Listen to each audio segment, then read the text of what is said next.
बात चारा घोटाले की, जिसमें दुमका ट्रेजरी केस में आज भी फैसला आने को लेकर के तमाम स्थितियां जो हैं वो सीबीआई जज के ट्रेनिंग पर रहने की वजह से नहीं आ पा रहा है। और आपको बता दें कि इस मामले में लालू प्रसाद समेत 31 आरोपी हैं। वहीं बिहार के तत्कालीन एजीपी के मुखोपाध्याय, उप महालेखाकार बीएन झा और महालेखाकार कार्यालय के सीनियर महानिदेशक प्रमोद कुमार भी चारा केस में आरोपी होंगे। राज्य की सीबीआई कोर्ट ने लालू प्रसाद की याचिका को स्वीकार कर लिया है।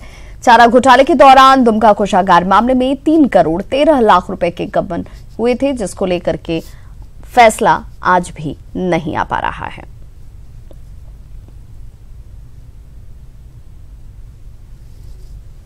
अब जब पूरे आज और कल 2 दिन के लिए उनकी ट्रेनिंग है जी सीबीआई जज साहब की, तो आज तो संभावना नहीं है, क्योंकि ट्रेनिंग पूरे दिन के लिए है, तो वो वहाँ से उनको छुट्टी मिलेगी नहीं। हाँ, चार्ज कोर्ट अनाउंस है। इंचार्ज कोर्ट जो है वो इंचार्ज अपना देखेंगे, जो भी रेगुलर जो अपना ऑर्डर होता है वो ऑर्डर हो। लेकिन अभी जैसा जानकारी मिल रहा है हम लोगों को कि हाईकोर्ट के मेमो के आधार पे यहाँ के तकरीबन सारे एजेंसी, 1-2 को छोड़ के बाकी सारे एजेंसी जिनका जुडिशियल अकेडमी में ट्रेनिंग हो रहा है, तो उसमें श्री शिवपाल सिंह जी भी हैं, उनका भी ट्रेनिंग हो रही है। तो 17-18 2 दिन ट्रेनिंग के लिए निर्धारित है, तो उस हिसाब से लगता है कि आज जजमेंट डिफर हो सकता है। आरजेडी नेता भोला यादव ने चारा घोटाला मामले में सीबीआई की जांच पर ही सवाल खड़े किए हैं। उन्होंने कहा कि जिस तरह से आखिरी समय में कई लोगों को आरोपी बनाया गया है, वो जांच पर सवाल खड़े करता है। बिरसा मुंडा केंद्रीय कारागार पहुंचे भोला यादव ने केंद्र की एनडीए सरकार पर लालू परिवार को तंग करने का आरोप लगाते हुए कहा कि तमाम मामलों में लालू प्रसाद को न्याय मिलेगा।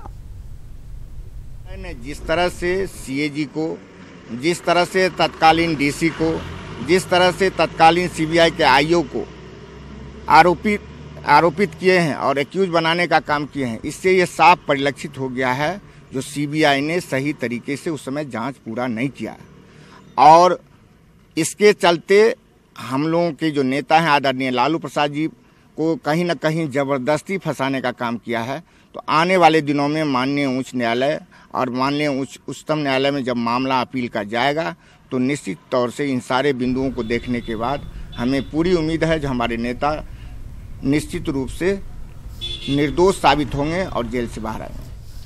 खबर नालंदा से, जहां पर रंगदारी के विवाद में कई राउंड की गोली चली है। पुलिस ने ऑटोमेटिक राइफल और मैगजीन बरामद इस दौरान किया है। घटना मानपुर के त्यूरी गांव की बताई जा रही है। तो पुलिस ने ऑटोमेटिक राइफल और मैगजीन की बरामदगी की है।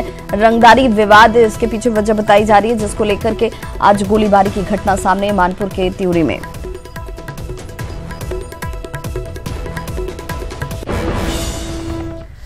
खबर अररिया से, जहां पर 12 घरों में आग लग गई है। धू-धू कर ये 12 घर जलते हुए नजर आए।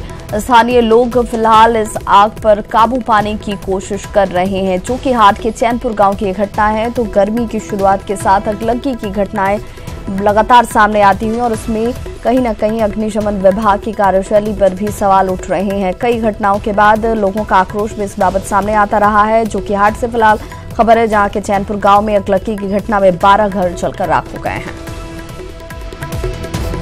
तो अररिया से ये बड़ी खबर आ रही है, जहां पर अगलगी की घटना में 12 घर जो हैं वो जल गए हैं और फिलहाल जो स्थानीय स्तर पर बुझाने के काम शुरू किए गए हैं। स्थानीय लोग आग बुझाने के काम में लगे हुए हैं।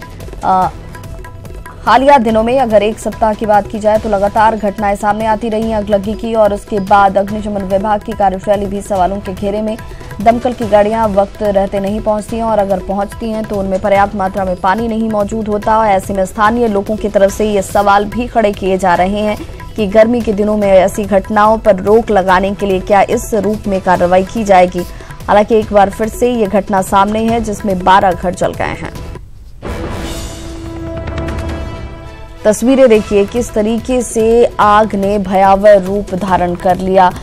छोटी सी चिंगारी आसपास के तमाम घरों को अपनी चपेट में ले लेती है और फिलहाल स्थानीय स्तर पर ही आग पर काबू पाने की कोशिश की जा रही है। लोग खुद ही पानी लाकर के यहाँ पर इस आग पर काबू पाने की कोशिश कर रहे हैं। एक्सक्लूसिव तस्वीरें आप देख सकते हैं। दमकल विभाग की तरफ से गाड़ी अभी तक नहीं पहुंची। स्थानीय स्तर पर ही आग पर काबू पाने की कोशिश की जा रही है। अफरा तफरी का साफ तौर पर माहौल देखा जा सकता है। लोग भागते हुए इन तस्वीरों में साफ नजर आ रहे हैं। कोशिश अपने स्तर पर की जा रही है ताकि आग को बुझाया जा सके, नुकसान कम किया जा सके। 12 घर इस वक्त जो जानकारी सामने आ रही है कि 12 घर इस आग की चपेट में आ चुके हैं। शुरुआत एक से और उसके बाद आसपास की तमाम जो घर हैं वो इसकी चपेट में आती हुई। फिलहाल कोशिश की जा रही है आग पर काबू पाने की, लेकिन वो भी स्थानीय स्तर पर लोगों की तरफ से ही लोग अपने प्रयास से आग पर काबू पाने की कोशिश कर रहे हैं, लेकिन दमकल विभाग की तरफ से गाड़ियां अभी तक नहीं पहुंची हैं। हालांकि इस बाबत विभाग की तरफ से क्या कुछ स्टेटमेंट है वो भी सामने नहीं है। क्या जानकारी उन तक नहीं पहुंची है या जानकारी होने के बावजूद भी विभाग यहां तक अभी तक नहीं पहुंच सका है दमकल की गाड़ियों के साथ। फिलहाल लोगों की कोशिश यही कि आग पर जल्द से जल्द काबू पाया जा सके। और ऐसे में ये कहा जाता है कि गर्मी की शुरुआत के साथ ही जब